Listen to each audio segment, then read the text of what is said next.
Good afternoon, and thank you for joining us for this LEX 18 News Special Report, Daylight in Darkness, Total Eclipse 2017. I'm Nancy Cox, and it's been 38 years, 6 months, and 6 days since Kentucky saw its last solar eclipse. That was February 26, 1979. But that eclipse didn't stretch coast to coast, and today's big event is the first time that's happened since June 8, 1918, more than 99 years ago. Well, today's track began in Oregon, cutting a 70-mile wide path across the United States, ending near Charleston, South Carolina.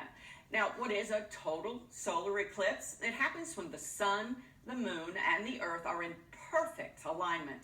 The sun then casts the moon's shadow across the earth. You'll be able to see at least part of the eclipse across the state, a crescent cut out of the sun. But ground zero for today's event is Christian County, Hopkinsville to be exact. LEX 18 Chief Meteorologist Bill Meck and reporter Claire Crouch are just outside Hopkinsville, right in the heart of the action in Cerulean. We are doing it the way you have to look at it right now. You have to look through special eclipse glasses still, which if you're outside and enjoying the eclipse, you need to have something like this or some type of indirect viewing in order to see the eclipse. Now, when it reaches totality here in Hopkinsville, we can take these off and we can actually look directly at the sun when we will see things that just aren't normally seen. The corona, we'll be able to see planets in daylight, all kinds of amazing things. It has been a terrific, albeit a hot morning out here, but even that's been changing a little, Claire. That's right. Already we are starting to feel the breeze pick up. It's a little cooler, even a little less bright. It's amazing. Even, gosh, what were you saying? A little more than 50% now? More than, yeah. More than, yeah.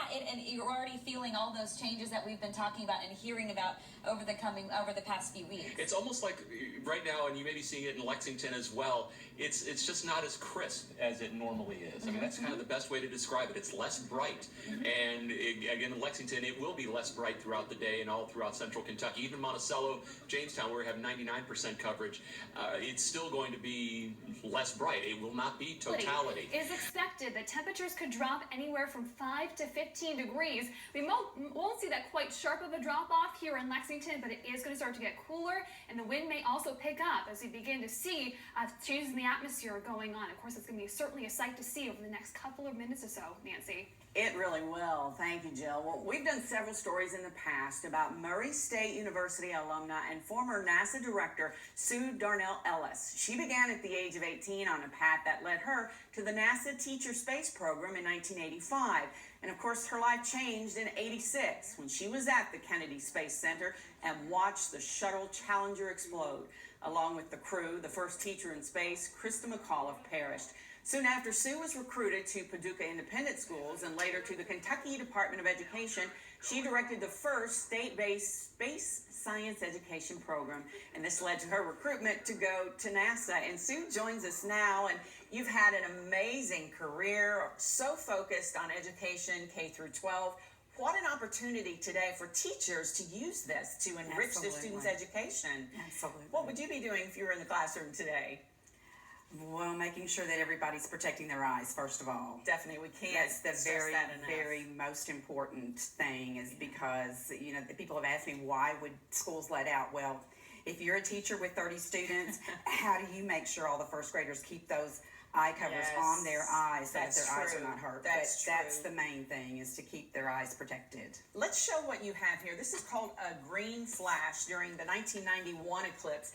And this happens as the sun is coming back out. Is that the case? And it's just a split You're second. asking me something I didn't Okay, ask Dr. okay. John Guyton. But regardless, this is just a flash. This is during the totality, eclipse. and he said it was the only time that he's known that it's ever been caught and photographed. And I said, Wow. So how many photographs did you make?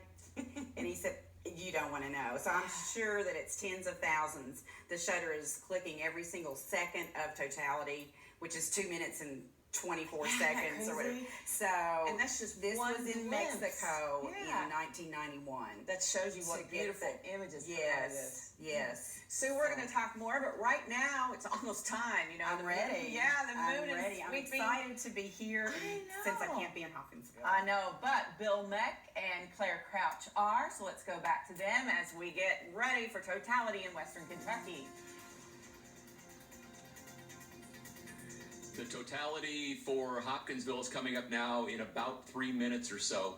What we are experiencing now, which is better than 90%, probably about 95%, but it's a little thin crescent of a sun is all we have left out here at this point, is what Lexington is going to end up experiencing. Like this.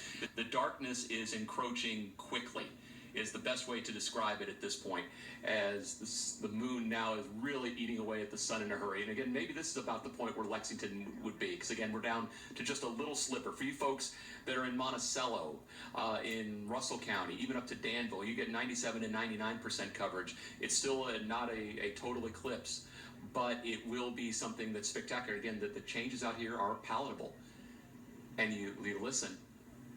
And it's almost a hush that has come in here.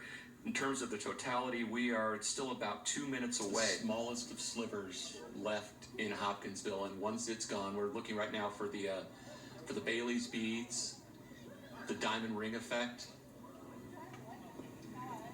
It's twilight dusk here.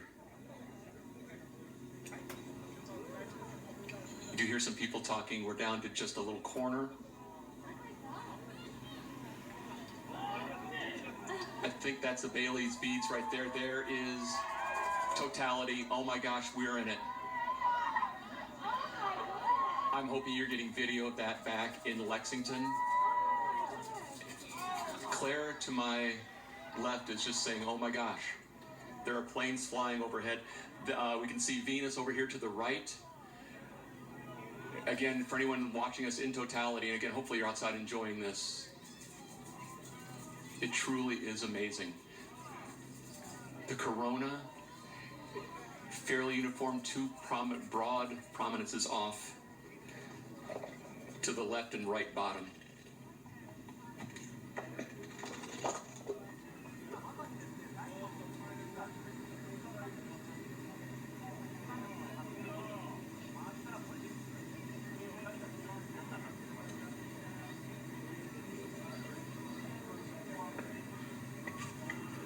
Don't see any prominences, but the corona is just beautiful. We got a shot. Oh, that's from us. Oh my goodness. Rob Cook was. That's Rob's camera. Oh my goodness. You are seeing what we're seeing here. It's a 360-degree sunset from where we are. It is red all the way around. But the picture of the sun is remarkable.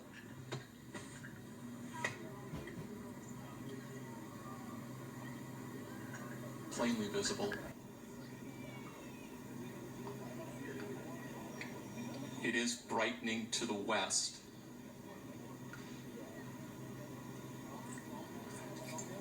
Look at the edge. We're coming out of the total.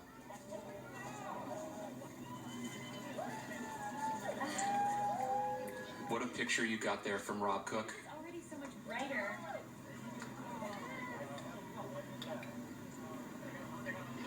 This is hard to even describe it. It's getting so bright here, so fast, but it's still just the strangest light. That it's not a sunrise light. It's just hard to describe. It's almost flat shadow, maybe the best way to describe it. I just this blew my mind. I know you're seeing it coming up in Lexington here shortly at its maximum, but it's, again, just hard to describe everything that we were seeing here. Yeah, we're back here. Claire, work your way back in over here. Come on. I no longer have a microphone, but I'm pretty much speechless. We've been talking about we'll be speechless at the sight of what we'll see, and as soon as I took my eclipse glasses off when we reached totality, I immediately teared up. I mean, it was one of the it's one of the most amazing things I've ever seen. It's just a sight unlike any other, and really kind of puts things in perspective all of a sudden. It's just beautiful. And I think after maybe a little sleep exhaustion and all the build-up, it lived up to it in my eyes. And it is amazing how immediately it got brighter as soon as we got just a sliver of the sun back.